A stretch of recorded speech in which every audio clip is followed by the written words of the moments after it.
आप सभी का मेरे चैनल में फिर से स्वागत है।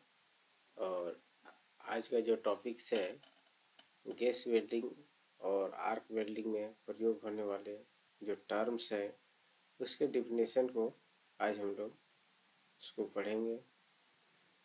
इन टर्म्स को जाने बिना वेल्डिंग को समझना बहुत मुश्किल है, तो आज इनके हम लोग टर्म्स को पढ़ेंगे। सबसे पहला जो टर्म्स है वो इलेक्ट्रोड है। तो इलेक्ट्रोड एक प्रकार की धातु की छड़ी होती है जो इलेक्ट्रोड होल्डर से करंट को लेकर बेस मेटल तक पहुंचाती है। इलेक्ट्रोड मुख्य रूप से उसी धातु का प्रयोग किया जाता है जिस धातु का वेल्डिंग करना होता है।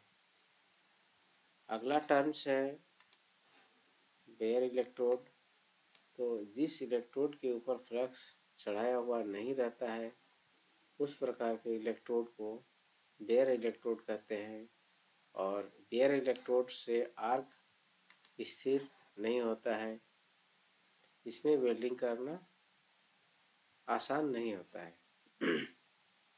तीसरा टर्म्स है कोटेड इलेक्ट्रोड। जिस इलेक्ट्रोड के ऊपर फ्लक्स चढ़ा होता है उसे कोटेड इलेक्ट्रोड कहते हैं। इस प्रकार के इलेक्ट्रोड में आर्क स्थिर होता है और वेल्डिंग करना आसान होता है।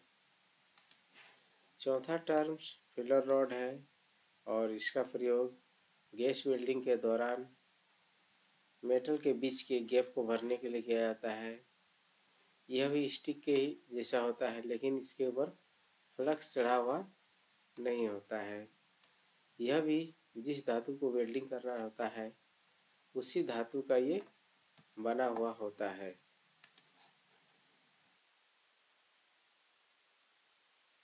अगला टर्म्स है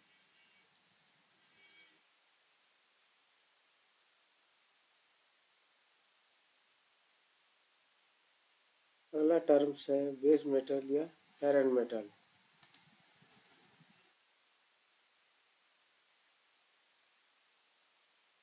तो जिस धातु का वेल्डिंग करना होता है उसे ही बेस मेटल या आयरन मेटल कहते हैं। इस फिगर के माध्यम से हम लोग बेस मेटल को समझेंगे कि जैसे ये प्लेट ए है और ये प्लेट बी है, तो यही हमारा बेस मेटल है। इसी यही दोनों धातु को जोड़ना है तो ए और बी हमारा बेस मेटल है। अगला जो टर्म्स है वो आर्क है। तो आर्क एक एयर गैप है जिसके माध्यम से विद्युत धारा इलेक्ट्रोड होल्डर से होकर बेस मेटल में जाता है और यह तेज रोशनी और गर्मी पैदा करता है। इसे ही आर्क कहते हैं। चित्र में ये आर्क यहाँ पर शो हो रहा है। ये इलेक्ट्रोड और बेस मेटल के बीच ये आर्क यहाँ शो हो रहा है। यहाँ पर आर्क पैदा हो रहा है। अगला टर्म्स हमारा रूट है। तो जोड़े जाने वाले धातु का निकटतम भाग को रूट कहा जाता है।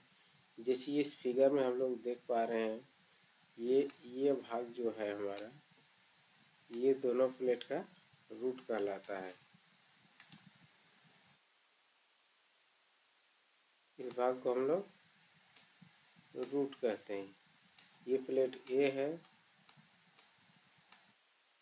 ये प्लेट बी है और दोनों को हम लोग बट जॉइंट में जोड़ रहे हैं। तो दोनों का जो निकटतम भाग ये है हमारा, ये भाग को रूट कहते हैं। अगला टर्म्स रूट गैप है। तो दोनों प्लेट के बीच के में जो गैप है, जिस प्लेट ए है ये प्लेट बी है, दोनों प्लेट का जो रूट है और दोनों प्लेट के रूट के बीच में जो गैप है इसी गैप को रूट गैप कहा जाता है। अगला टर्म्स हमारा अगला जो टर्म्स है रूट फेस है। तो पेरेंट मेटल के रूट से जो खड़ा सतह है उसे रूट फेस कहा जाता है। ये हमारा ए और बी पेरेंट मेटल है और उसका रूट ये यहाँ पर दिख रहा है।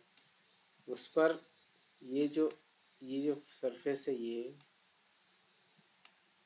इसे रूट फेस कहा जाता है।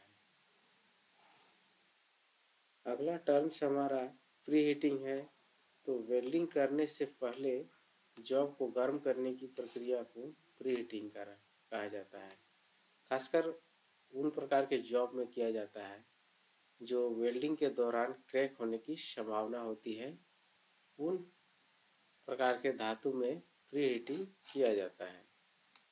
नेक्स्ट टर्म हमारा पोस्ट हीटिंग है। तो वेल्डिंग करने के बाद जॉब को गर्म करने की प्रक्रिया को पोस्ट हीटिंग कहा जाता है।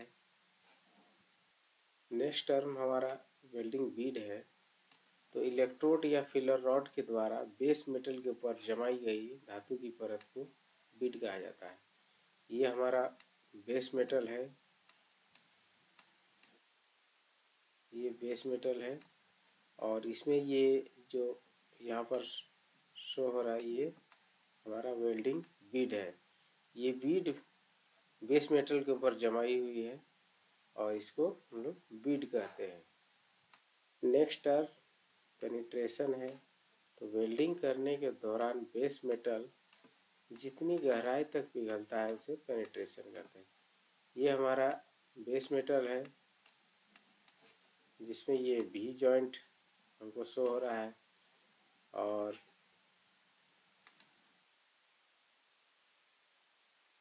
ये जो वेल्ड मेटल है यहाँ तक आया है ये हमारा पेनिट्रेशन है और इसमें एक्सेस पेनिट्रेशन शो हो रहा है कि बेस मेटल से के जो रूट से नीचे तक वेल्डिंग हो गया है जो हमारा एक्सेस पेनिट्रेशन को शो कर रहा है। तो ये हमारा पेनिट्रेशन और ये जो मेटल जितनी डीप तक गया है इसे ही हम लोग पेनिट्रेशन कहते हैं।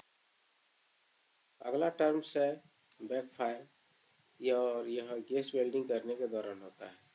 तो गैस वेल्डिंग करते समय जब फ्लेम फट की आवाज़ के साथ बुझ जाता है तो उसे बैकफायर कहते हैं। इसका मुख्य कारण है कि गैस के प्रवाह में किसी तरह का बाधा होना है। अगला टर्म्स हमारा फ्लैशबैक है। तो गैस वेल्डिंग करते समय जब जलता हुआ फ्लेम पीछे की ओर यानी ब्लो पाइप के मिक्सर चैम्बर की तरफ आता है इसे फ्लैशबैक कहते हैं। यह बहुत खतरनाक होता है। नेक्स्ट टर्म हमारा वेल्ड मेटल है। तो फिलर मेटल और बेस मेटल का पिघला हुआ मिश्रण को हम लोग वेल्ड मेटल कहते हैं। यहाँ पर ये हमारा ये बेस मेटल शो हो रहा है, ये हमारा बेस मेटल है और फिलर रॉड या इलेक्ट्रोड के माध्यम से यहाँ पर जॉइंट बनाया गया है। तो ये जो इस जॉइंट पर फिलर मेटल और बेस मेटल का मिक्सचर हो गया है और इसी को हम लोग वेल्ड मेटल कहते हैं। नेक्स्ट टर्म स्लैग है। तो वेल्डिंग करने के बाद वेल्ड मेटल के ऊपर जली हुई फ्लक्स की परत को स्लैग कहते हैं। इस चित्र में हम बेस मेटल के ऊपर इस जो बीड को देख पा रहे हैं ये बीड है और बीड को जब हम लोग चिपिंग हैमर से साफ करते हैं तो इस प्रकार का ये स्लैग निकलता है। ये इस प्रकार का ये फ्लक्स का परत जला हुआ फ्लक्स का परत निकलता है और ये हमारा क्या है ये स्लैग है। नेक्स्ट टर्म टैकिंग है। तो दो मेटल को जोड़ने के लिए जब छोटे छोटे टाँके लगाया जाता है तो इसकी प्रक्रिया को टैक कहते हैं। चित्र में यहाँ पर दो प्लेट देख पा रहे हैं, ए और ये बी।